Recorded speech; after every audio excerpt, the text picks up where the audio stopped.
Hello everyone, this is Beth Butler again with a tip for overwhelmed professionals, helping overwhelmed professionals excel. Today I want to talk to you about a small area of your desk or workspace that you can take just a minute or two to take a little more control of.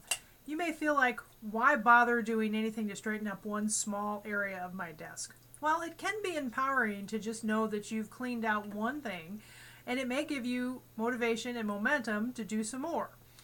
Believe me, I'm with you on that. I've got lots of areas in my home office that could use some looking at and some cleaning out, but I do best if I do small areas at a time and not get overwhelmed with all the different things that have to be done. So one thing I recommend is when you are straightening out and decluttering, do the things that you use the most, the areas that are most trafficked in your office and workspace. One of those might very well be this, your pen cup. Now you may have your pens in some other place or in a drawer, but many of us have a cup or mug or some other container that we put pens in. And they tend to collect lots of different things and tools that we really don't use a whole lot. Take a look at mine. It's kind of stuffed full here, and there's a few things in here I'm not so sure I actually use very much. Well, scissors, that's what I do. A pencil, honestly I don't use pencils that much, but it may not hurt to have one in the pen cup. A little ruler, that's handy. But then we have different markers here. This is not a marker that I use hardly at all. I've got another collection of markers elsewhere in the house. This is not something that I would use a lot of. Honestly, this one is not one I use a lot of either. This is more of a craft one, and I think part of it's dried out. Has a glue stick built in. I rarely use a permanent marker, so that doesn't really need to be in there.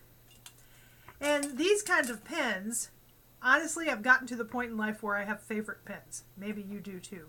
But somehow these loose end pens end up in there too. So I'm going to take those aside. Here's a highlighter. That might be handy. Here's a Sharpie. One Sharpie may be handy.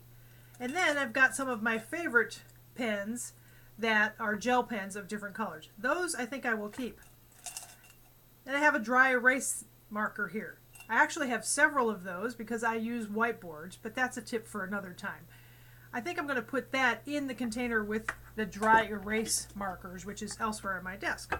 So now I can just put back, I've got favorite pens, put back the other tools that I think I might make use of.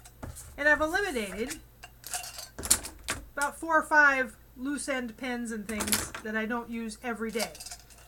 Now, confession, I will probably save those pens in a container with my other office supplies. In case I have a class to take pens to for people to use, or I want to grab a pen for some other reason that doesn't have to be my favorite kind of pen. But at my desk, I want to have the favorite kinds of pens and be ready with the types of tools that I know I will use most often. So that's your tip for today.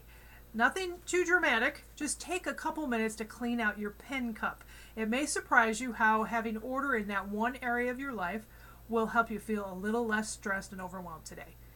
Thanks for watching. I hope you'll watch some of my other videos on my YouTube channel at youtube.com/BethButler, and tell other people about these short videos that help overwhelmed professionals excel. Until next time, thanks for watching.